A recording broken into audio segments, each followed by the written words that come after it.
V nejstarší poušti Afriky mohou přežít jen ti, kteří jsou k tomu dokonale uspůsobeni.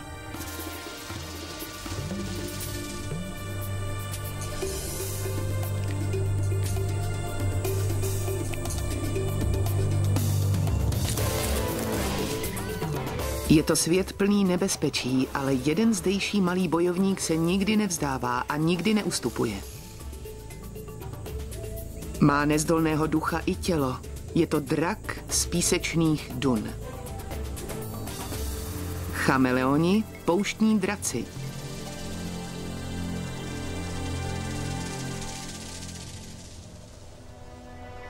Namibijská poušť je velmi rozlehlá a pro slabé nátury tu místo není. Poušť působí poklidně, duny se zdají být pusté a rtuť teploměru může vyšplhat až na žhavých 40 stupňů. Jak je tedy možné, že si toto místo patřící k nejvyprahlejším na zemi zvolil za svůj domov právě jeden chameleon? Je to zvláštní, protože v našich představách je chameleon tvor, který se nejraději zdržuje ve větvích stromů. Jenže chameleoni namibíští, stejně tak jako jiná pouštní zvířata, dokáží přežít v pekle pouště. Jsou tak dobře uspůsobeni zdejším podmínkám, že žijí pouze v této jediné oblasti jihozápadní Afriky.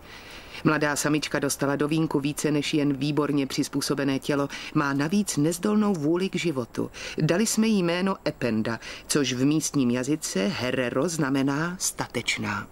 Je polovina července. Ependa prohledává duny, hledá místo, kam naklade svoji snůšku. Chameleoni namibíští kladou vajíčka vyhladovělí a Ependa se už několik dní pořádně nenasytila. Vybrala si křovisko na návětrném svahu duny. Její nohy jsou uspůsobené především k uchopování větví, ale mohou se proměnit ve velmi účinné lopatky.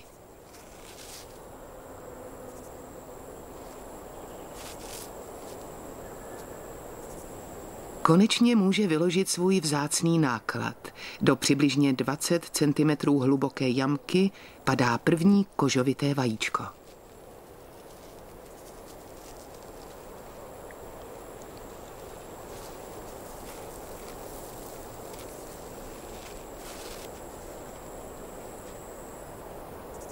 Tentokrát nakladla pouze 6 vajíček. Chameleoni namibíští kladou 2krát ročně, celkem kolem 30 vajíček. Čím více, tím lépe, protože embrya, která jsou v nich ukrytá, se vylíhnou do jednoho z nejnehostinnějších prostředí světa. Ependa na vlhká vajíčka instinktivně nahrnuje pokrývku z písku.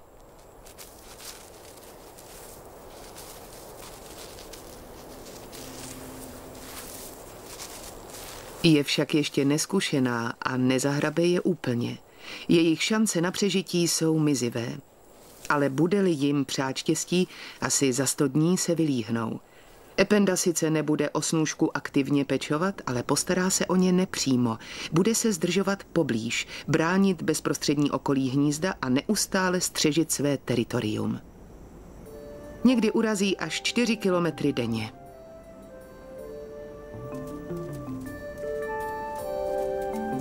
Teď, když Ependa nakladla drahocenná vajíčka, musí se vydat za potravou a dohnat, co zameškala. Potřebuje jíst, a to co nejdřív. Ale jídelníček, který poušť skýtá, je dost chudý. Její domov se utvářel před 80 miliony let.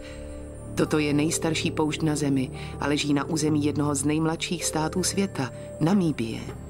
Asi 2000 kilometrů dlouhý pás namibijské pouště se táhne podél pobřeží koster a pozvolna se svažuje k Atlantiku.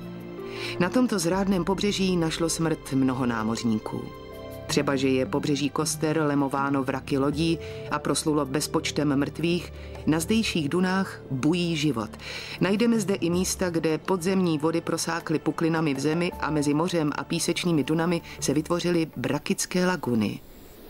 Voda v těchto oázách je dost sladká, aby přilákala ptáky, kteří se obvykle na poušti nevyskytují, jako například tuto lisku hřebenatou.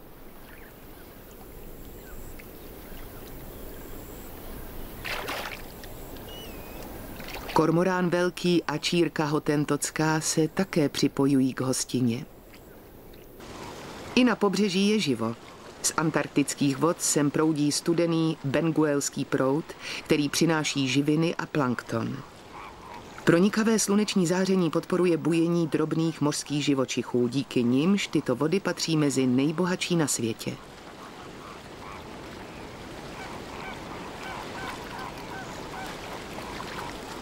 Plameňáci růžoví, kteří tu mají zimoviště, hledají ve vodě garnáty. A cestou na svá hnízdiště se tu zastavují pelikáni, aby si doplnili zásoby.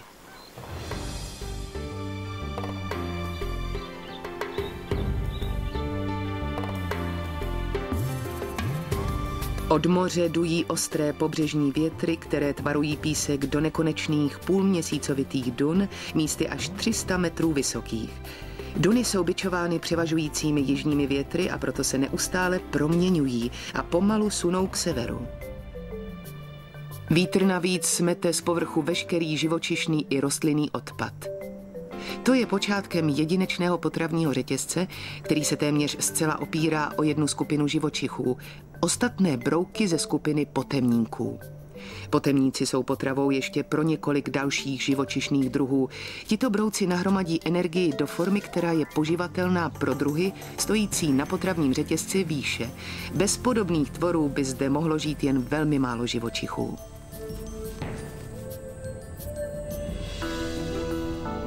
Namibíští potemníci patří mezi nejoblíbenější pochoutky pouštních chameleonů, ale Ependa není vybíravá, nepohrdne ničím, pokud se tu vůbec najde něco k snědku. V dnešní nabídce je jen chudý předkrm z drobných mušek. Od chvíle, kdy nakladla vajíčka, uplynulo několik hodin. Se stoupající teplotou Ependina kůže bledne a objevují se na ní skvrny. Světlé skvrny odrážejí sluneční paprsky a ochlazují ji. Pár potemníků, velkých jak skleněné kuličky, jen podráždí její chuťové buňky. Kdyby mohla, spořádala by jich až 200 za den.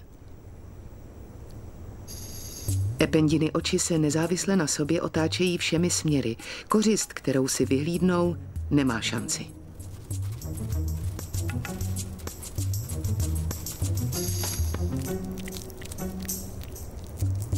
Ostré zuby a mohutné čelisti udělají s každým úlovkem krátký proces.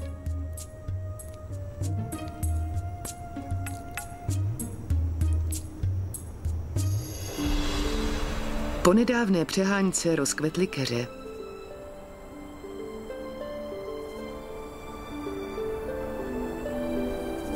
Voskovitý povrch snižuje odpar vody z listů na minimum a rozsáhlý kořenový systém stabilizuje dunu, ze které vyrůstá. Toto ukotvení pomáhá, když z vnitrozemí dují horké suché větry. Vítr sráží písek z jedné duny a hrne ho na další a neustále tak proměňuje a přetváří ráz krajiny. Pohyblivý písek ještě víc odhalil Ependina drahocenná 2 týdny stará vajíčka. Teplý vítr přivál sarančata, která nemohou odolat prudkým porivům větru.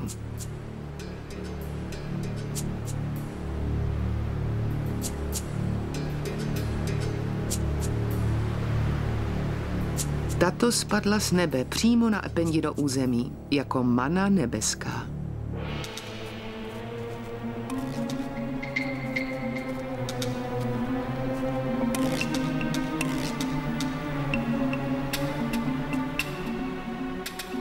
Nejdřív se však samička musí dostat tak blízko, aby mohla použít svou verzi dračího dechu, lepkavý jazyk, který je delší než celé její tělo.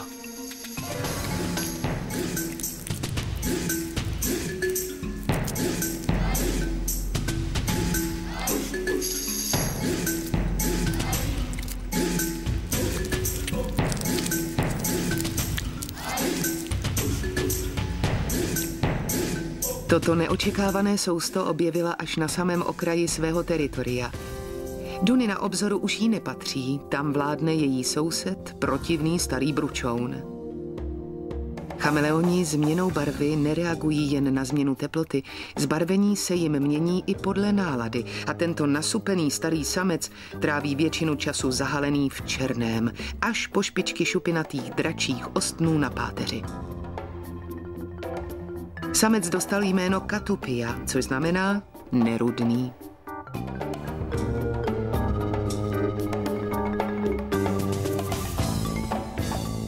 Chameleoni namibíští patří mezi největší v jižní Africe. Jen málo který z nich je větší než Katupia, který je 25 cm dlouhý. Není divu, že má pořádný apetit. Meroles lopatonosý, který se vloudil na Katupiovo území, zachytil jeho pohled. Katupiovi pohyby oběť zmatou, takže zaváhá o zlomek vteřiny déle, než měla.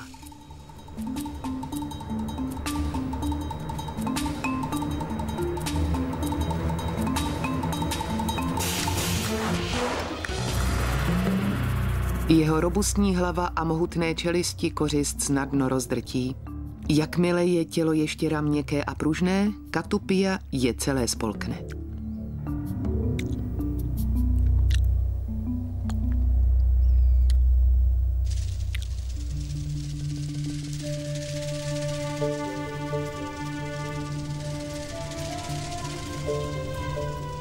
Stejně jako všichni chameleoni se Katupia ke své kořisti přiblíží. Ladová zmije zakrslá se chystá použít jinou taktiku. Tělo zmije se posouvá vpřed hbitými bočními pohyby a téměř se přitom nedotýká rozpáleného písku. Zmije se plazí po ubučí duny a zanechává v písku své charakteristické stopy. Zhora má dobrý rozhled. Další Meroles lopatonosý. S pomocí sploštělého čenichu se snadno zahrabe do písku, ukryje se před sluncem a před zraky stále číhajících predátorů. Zmije se také potřebuje schovat. Ne proto, aby se vyhnula predátorům, ale aby se skryla před svou kořistí. Dokáže písek proměnit v plášť neviditelnosti. Na rozdíl od ostatních jihoafrických hadů má oči umístěné na horní straně hlavy, leží zamaskovaná v písku, ale sama všechno vidí. Písek pod povrchem je chladnější a ochlazuje tělo ještěra. Ještěrka se kromě toho brání přehřátí tím, že provádí zvláštní tanec.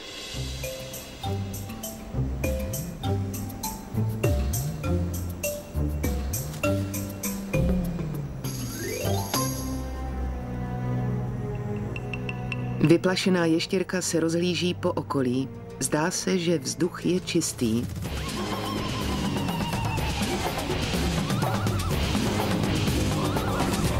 Jed zabíjí rychle. Aby zmije pozřela tak velké sousto, musí zvětšit rozevření tlamy tím, že si uvolní spojení kostí v čelisti. Kosti v hadí lebce jsou spojeny pružnými vazy, které jim umožňují maximálně rozevřít tlamu. Poslední polknutí a ještěrka mizí.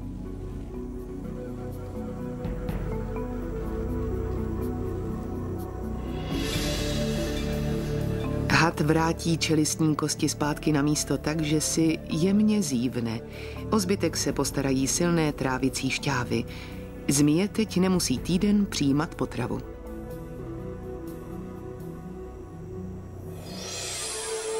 Teplota stoupá a většina živočichů si musí hledat úkryt.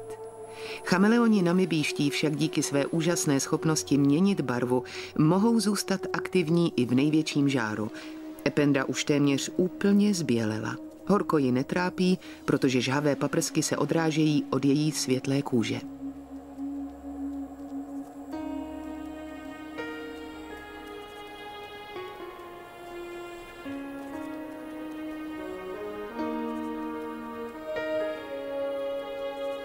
Má-li být kůže v dobrém stavu, potřebuje pravidelnou péči. Na sklonku dne Ependa potkává spoluobyvatele pouště, který jí ochotně pomáhá. Zatímco stojí bez pohnutí, mravenci ji zbavují drobných parazitů a zbytků staré kůže. Zdá se, že tuto proceduru dobře znají, a tak přestože jinak bývá Ependa stále při chuti, teď nejeví žádné známky toho, že by se chystala své lazebníky sežrat.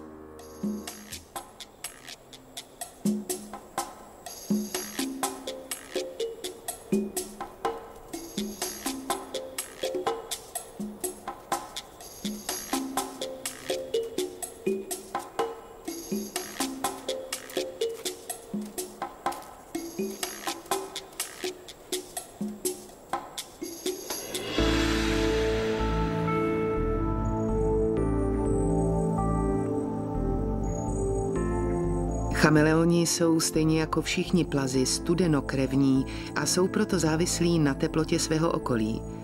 Po západu slunce se Ependino tělo ochladí a samička se ukládá k spánku, ukrytá v písku pod keřem.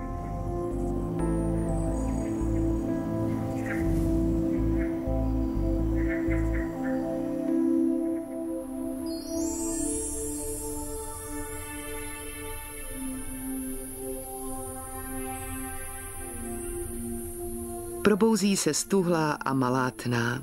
Tmavá barva nejlépe pohlcuje slabé ranní teplo a proto Ependa zahajuje den oděná do černé. Den začíná fantastickou podívanou, která je pro namibijskou poušť charakteristická.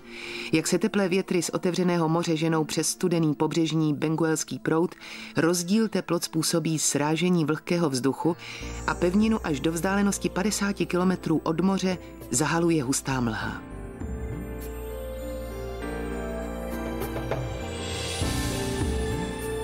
Mlha sedá na každý povrch. U pobřeží každoročně spadne pouhých 15 mm srážek. Na této životodárné mlze, která se objevuje přibližně každý druhý den, tu závisí každý živý tvor.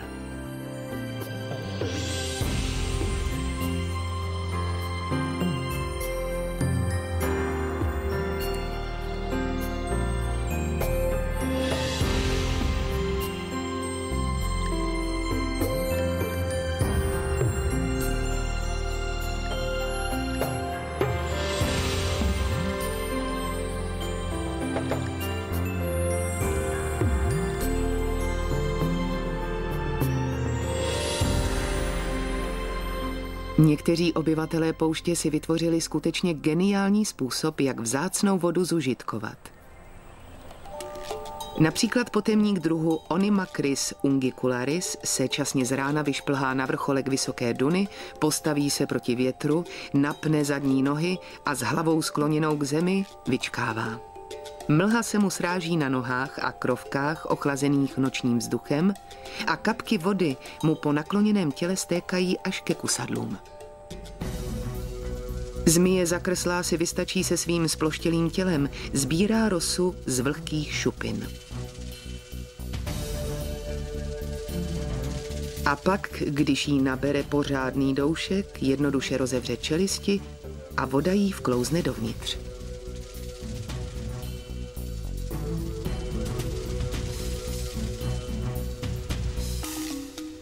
Gekonům se ranní mlha sráží na doširoka rozevřených očích.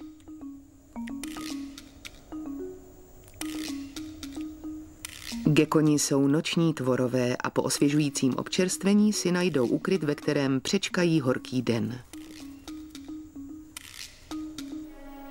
Když se slunce vyhoupne výš, mlha se rozplyne.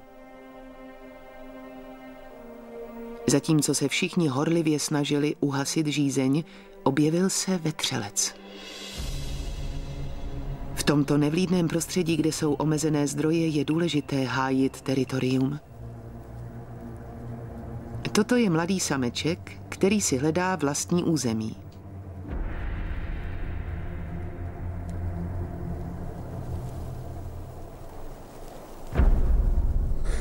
Ale tady je soukromý pozemek. A nerudný Katupia nesnáší vetřelce.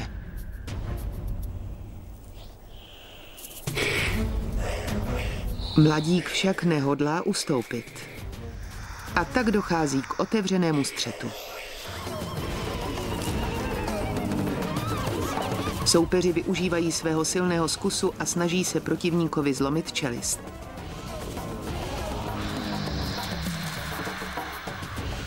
Mladík má štěstí, že unikl s neporaněnou tlamou.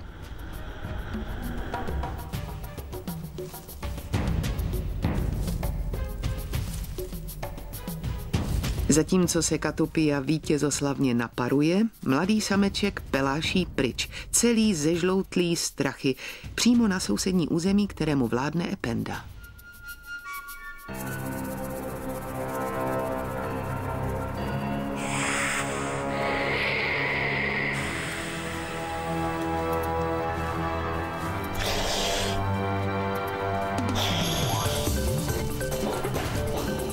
Tato dračice je sice menší, ale za to je velmi umanutá a statečná. Mladík se zřejmě dosud s ničím podobným nesetkal a rychle se dává na útěk.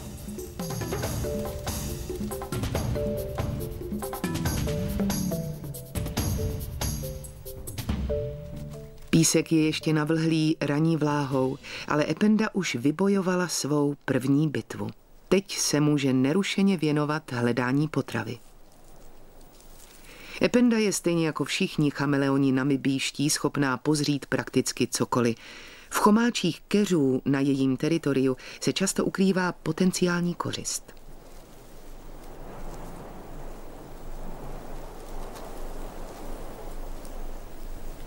Zbloudilé saranče je vítanou pochoutkou.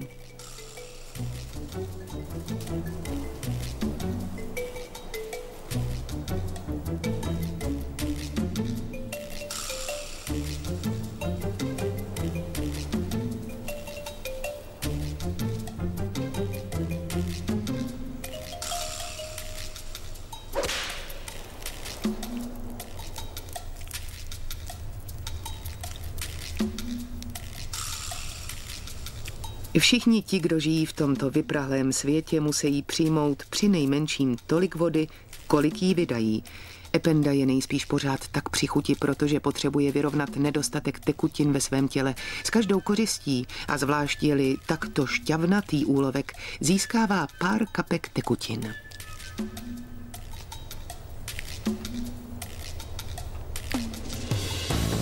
V sousedství na Katupiově území se objevil další vetřelec. Had však zatoužil jen po stínu.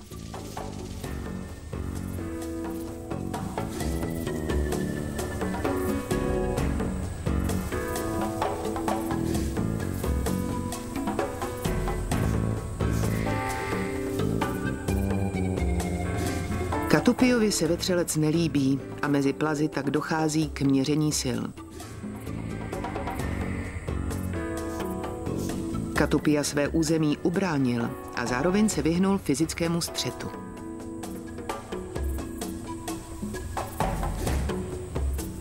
Více než metr dlouhý had se spokojí s jiným kouskem stínu.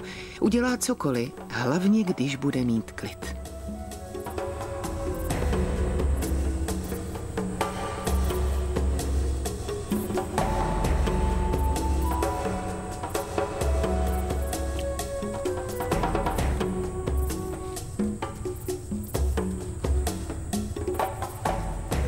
Tady se had může v klidu upravit.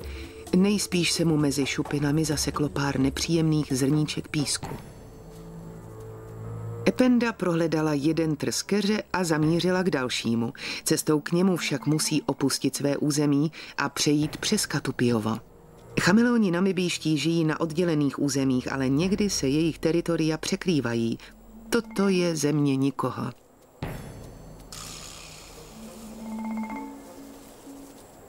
Ependu zahlédl jen had.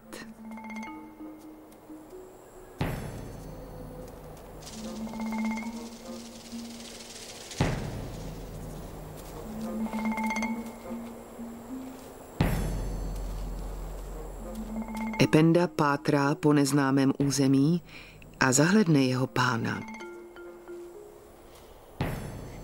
Najednou vyrazila do útoku.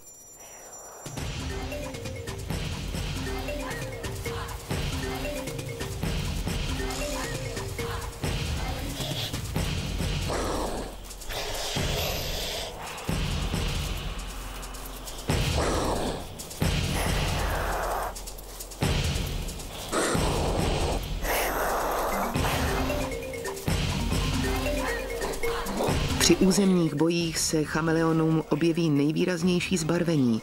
Ependa je poloviční než Katupia, ale velký zavalitý chameleon celý zežloutl strachy. Starý drak se ještě naposledy vzmohl na odpor, ale Ependu nic nezastaví.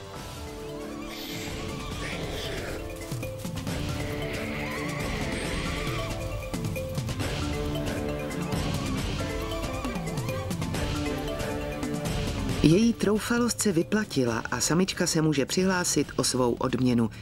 Nový keř, který připojí ke svému území a kde možná v budoucnu najde nové zdroje potravy. Nesmí se však příliš vzdálit od snůšky, která dosud potřebuje její ochranu. Proti jednomu vetřelci je však i tato neohrožená dračice bezmocná. Jde o novou hrozbu pro zdejší rostliny i živočichy. Pro ně je poušť domovem, ale tito motoristé na terénních vozidlech ji považují jen za vhodné kolbiště.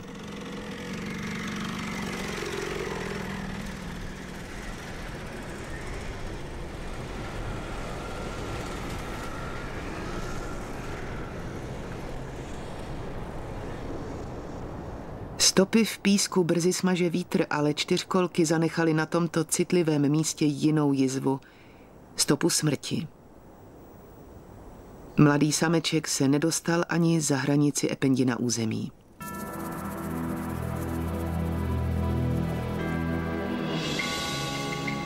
Místo, kde zahynul, brzy přiláká potemníky. Ani Ependa dlouho neváhá a vydává se je prozkoumat.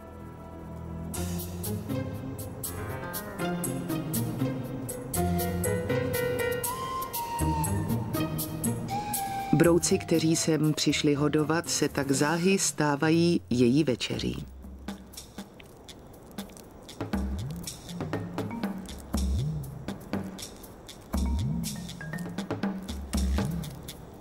V namibijské poušti si však žádný tvor nemůže být jistý životem, a tak zatímco Ependa požírá jednoho brouka, další si pochutnává na prasklém vajíčku v jejím hnízdě.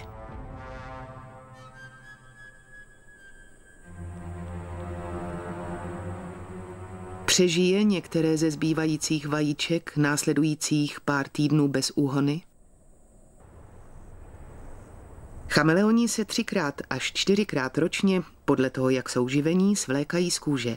Do září 2 měsíce od nakladení vajec Ependa značně přibrala a teď potřebuje o číslo větší oděv. Její těsná stará kůže se odděluje, aby udělala místo z brusu novému modelu.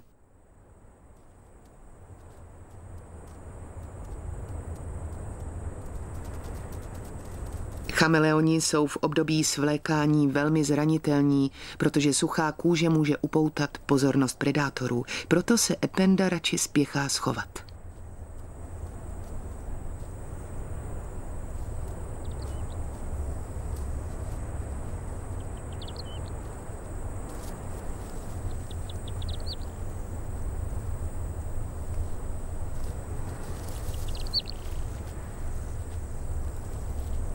Stará kůže je protivná a svrbí. Samička se otírá o hrubý písek a o povrch kamenů a snaží se jí zbavit. Úplně se svléknout z kůže může trvat až 2 hodiny.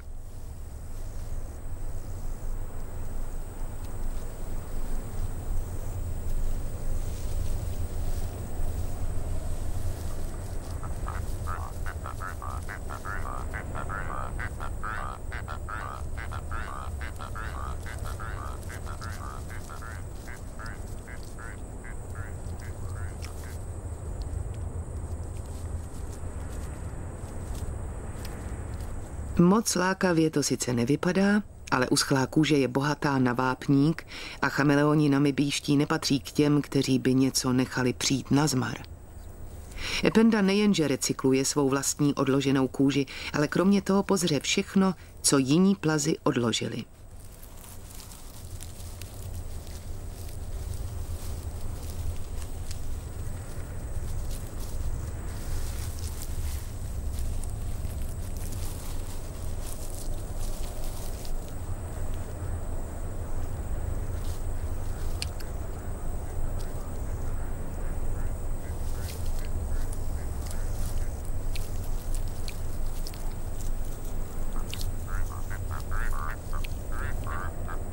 Chameleoni nemají vnější ucho, takže moc dobře neslyší, za to jejich zrak je vynikající.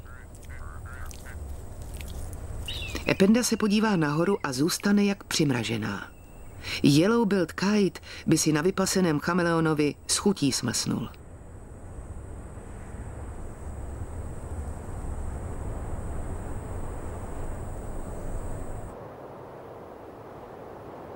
Moře Dun vyvolává dojem, že se táhne do nekonečna, ale o 40 kilometrů dál ve vnitrozemí písek mizí. Rozprostírají se tam rozlehlé kamenité pláně namibijského vnitrozemí, nevlídná oblast polopouští a rozeklaných větrem bičovaných vrchovin. V těchto místech ročně spadne 50 až 80 mm srážek. To sice není mnoho, ale přesto je to 6krát víc než na dunách. V klimatu věčně vanoucích větrů hraje každých pár kapek velmi významnou roli. V tomto suchopáru se daří obřím Aloe ramosissima, nazývaným chvějící se stromy.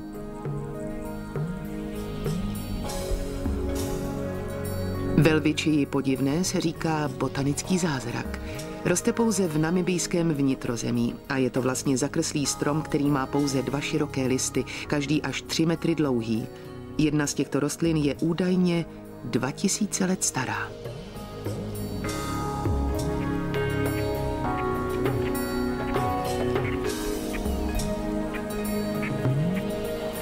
Velvičie svými listy absorbuje vláhu z ranní mlhy. Damani a krysa skalní však potřebují stálý zdroj vody a vědí, kde ho hledat.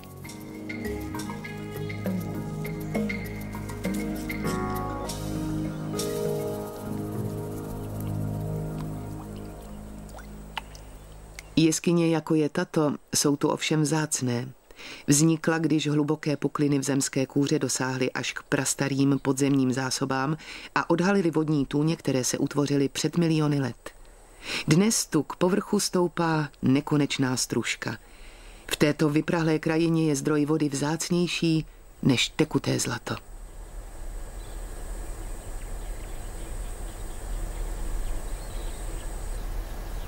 Tato oáza láká malé i velké živočichy.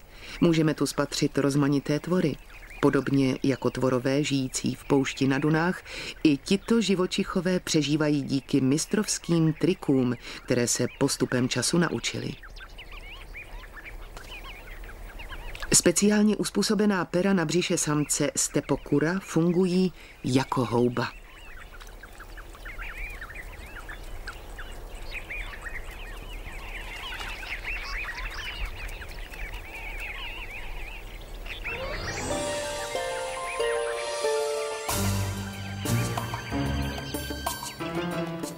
Šakal se musí napít z tůně, ale mláďata stepokura, ukrytá v bezpečném hnízdě mnoho kilometrů odtud, se napijí z otcova peří. Dál ve vnitrozemí žijí živočichové, u nich se také vyvinuly velmi pozoruhodné strategie přežití. Antilopy skákavé nepotřebují pít, jsou totiž dokonale uspůsobené životu v poušti. Jejich krátká srst odrazí až 95% slunečního záření. Pštrosy zase snášejí slanou vodu, přebytečnou sůl vylučují nozdrami.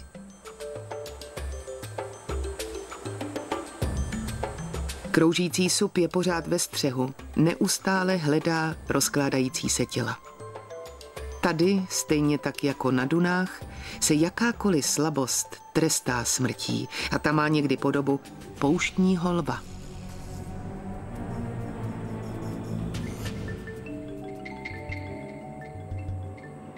Zebry ho okamžitě zaznamenali, ale lev hledá stín a ne maso.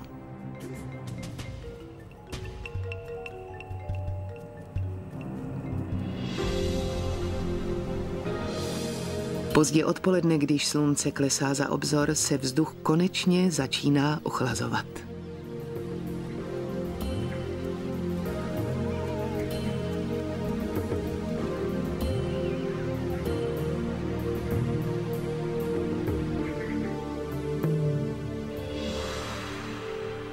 V poušti na dunách paprsky vycházejícího slunce pronikají pokrývkou mlhy a ohřívají zemi. Teplo začíná stoupat vzhůru a mlha se rozplývá. Mlha sem přináší vláhu téměř každý den, ale skutečný déšť tu zažijí jednou za několik let. Voda z krátké průtrže mračen steče po vyprahlé zemi do puklin písku. Voda, která před časem naplnila tuto tůň, se vypařila během několika minut.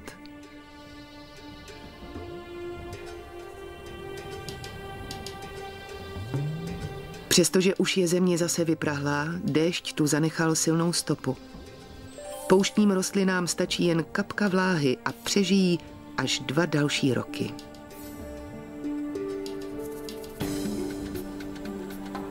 Je konec září, Ependa opustila svá vajíčka na písečných dunách a vydala se prozkoumat tento kout svého území.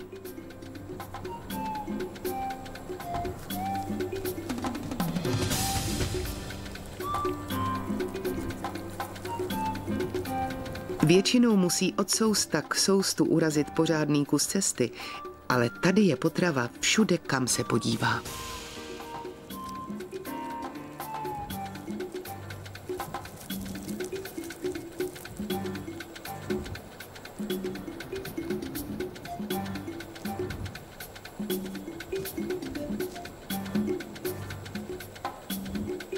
Chameleoni na Makva mají ve zvyku spolknout všechno, co se hýbe.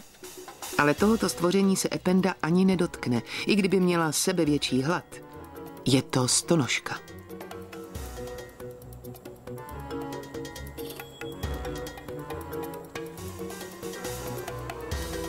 Stonožka je nejen vybavena množstvím nožek, ale navíc je dokonale vyzbrojena. Má na těle množství žláz, které vylučují štiplavé, ohavně chutnající látky. Je pochodujícím koktejlem z kyseliny kyanovodíkové, jodidu a chininu. Ependina reakce napovídá, že už někdy stonožku ochutnala. Musela to být velmi nepříjemná, nezapomenutelná zkušenost.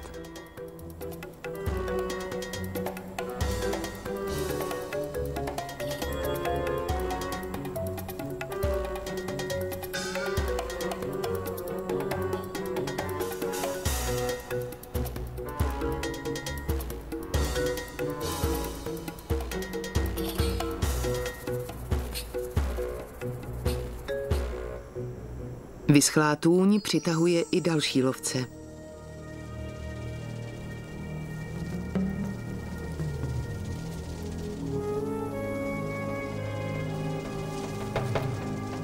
Zmije pouštní většinou loví malé hlodavce a ještěrky.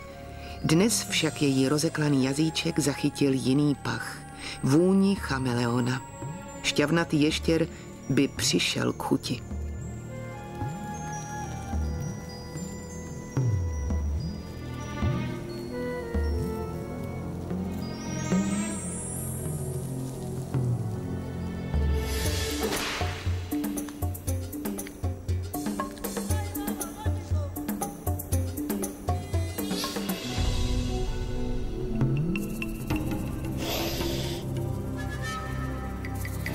Ependino výhružné zasyčení však zaskočí. Zmije zaváhá a Ependa využije šanci na útěk.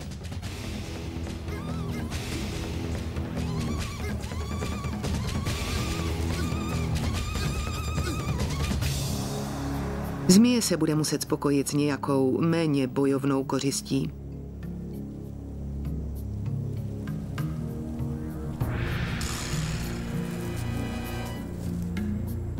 Ependa se však záhy řítí vstříc mnohem většímu nebezpečí. Toto je kobra kroužkovaná a její jed zabíjí během několika vteřin. Na ústup už je pozdě. Samička chameleona bude muset o svůj život bojovat.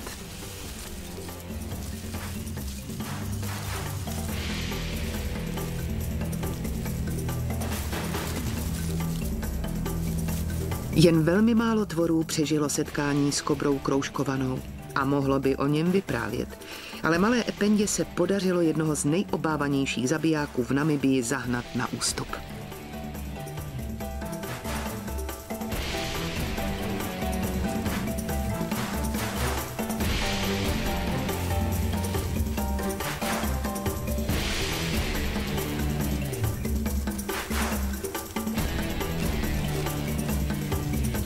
Kobra se rychle odplazila do nejbližšího úkrytu, aby se z toho šoku vzpamatovala. Kobry se v těchto oblastech většinou nevyskytují a tahle si pořádně rozmyslí, jestli se sem ještě někdy vrátí. Ependa se vzpamatovala podstatně rychleji. Nějakou drobnou potyčkou na život a na smrt si přece nenechá zkazit chuť k jídlu. Ependa se nevydává příliš daleko od písečných dun, protože její vajíčka se dosud nevylíhla, ale už to nebude trvat dlouho. Přišel říjen. V tomto ročním období se na nedalekém pobřeží shromažďují tisíce lachtanů jihoafrických. Hlučná a chaotická kolonie je na hony vzdálená klidným písečným dunám. Lachtani tu žijí po celý rok, ale dospělí býci sem připlouvají jen jednou ročně. Každý samec si rychle musí vybojovat území a pak do svého harému přivábit co nejvíce samic.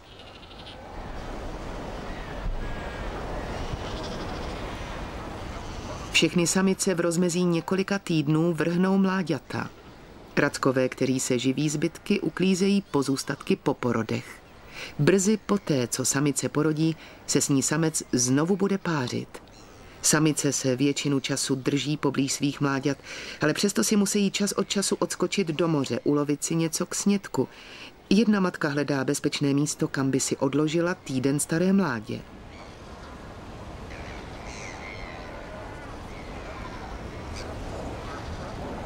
Mládě je opuštěné. Šakal čabrakový si ho okamžitě všiml. Stejně jako chameleoni Namakwa, také šakaly přežívají tak, že sežerou v podstatě všechno, na co přijdou. Křehké maso mladého lachtana by bylo velmi vítanou lahůdkou. Samice se hned po návratu schání po svém mláděti.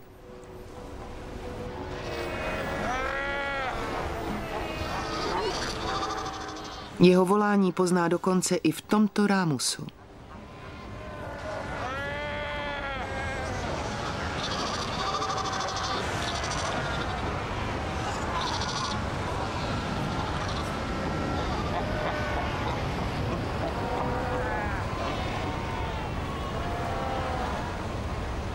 Šakal svou šanci propásl. Příště se musí víc snažit, jinak mu hrozí hlad.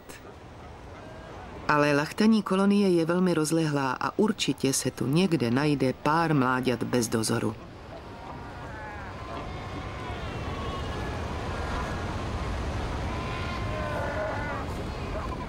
Dnes však nemá štěstí. Šakal odhadl své možnosti a vrací se zpátky do vnitrozemí.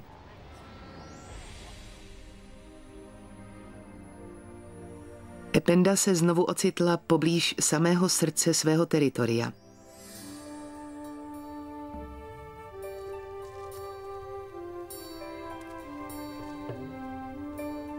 Ještě to sice neví, ale zanedlouho už tu nebude jediným chameleonem.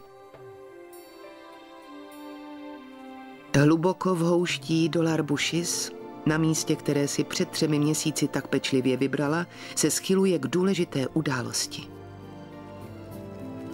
Na svět se klube nový život. Mláďata chameleonů Namakwa se většinou líhnou z vajíček v noci, ale ependiny potomci přicházejí na svět krátce po rozbřesku.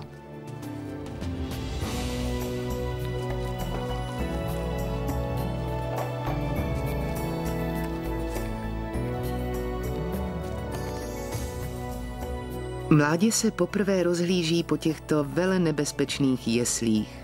Malá samička se vylíhla až po špičku svého krátkého ocásku, úplně vyvinutá a připravená vyrazit do světa. Ostatní chameleoni většinou žijí na stromech a potřebují delší ocas, aby mohli udržovat rovnováhu, ale chameleoni Namakwa, kteří žijí na zemi, dlouhý ocas nepotřebují, jsou naopak uspůsobeni životu v poušti. Tato samička stráví celý svůj život na písečných dunách. Tomuto čerstvě vylíhnutému mláděti se první setkání s pískem očividně nelíbí, ale bude si na něj muset zvykat. A na světě už je druhý miniaturní dráček. Měří pouze 5 centimetrů a je o něco menší než jeho sestra. Tato mláďata ještě ani neoschla, ale už vládnou veškerými fyzickými silami potřebnými k tomu, aby statečně vykročila do života. Ale zdědilo některé z nich matčinu kuráž?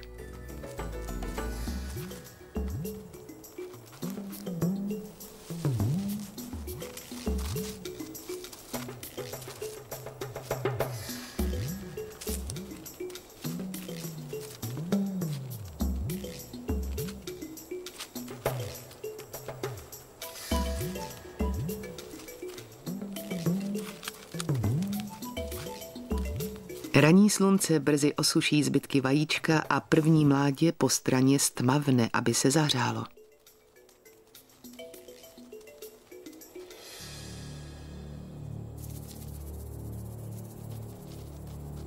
Malá samička zamíří přímo k nejbližší duně a rovnou na Katupiovo území.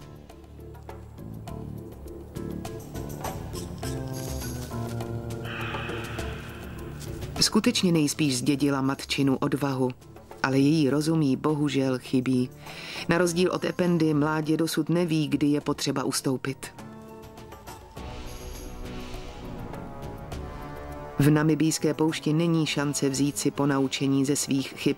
Evoluce toleruje jen ty nejsilnější.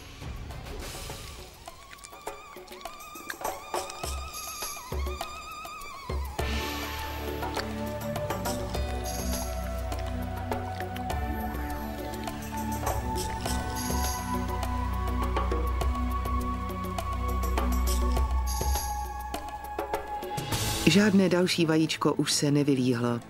Také tento drobný sameček stane tváří v tvář hrozivému dospělému, který nikdy nepohrdne snadnou kořistí.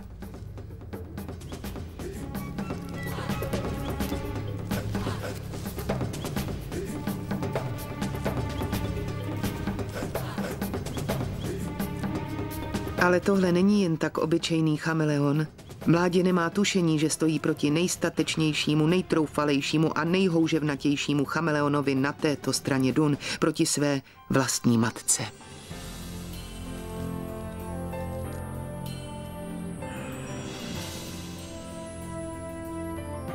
Ale Ependa má svůj smrtící jazyk bezpečně ukrytý v tlamě. Je možné, že poznala svého syna, nebo jen tentokrát neměla hlad. To je nepravděpodobné, protože se okamžitě poohlíží po něčem k snědku.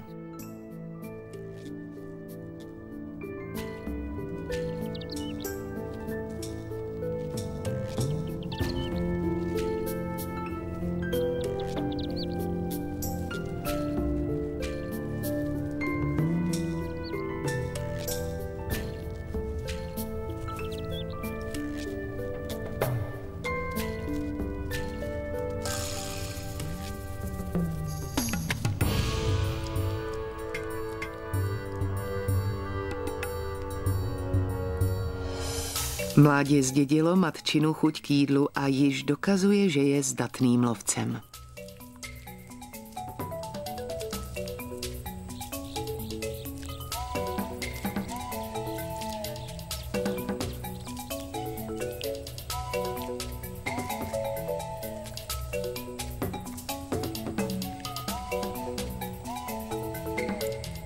Pokud se o sebe i v budoucnu dokáže takto postarat, během 7 měsíců z něj bude plně vzrostlý chameleon. Nemalou zásluhu na tom má jeho matka, neohrožená dračice z namibijské pouště.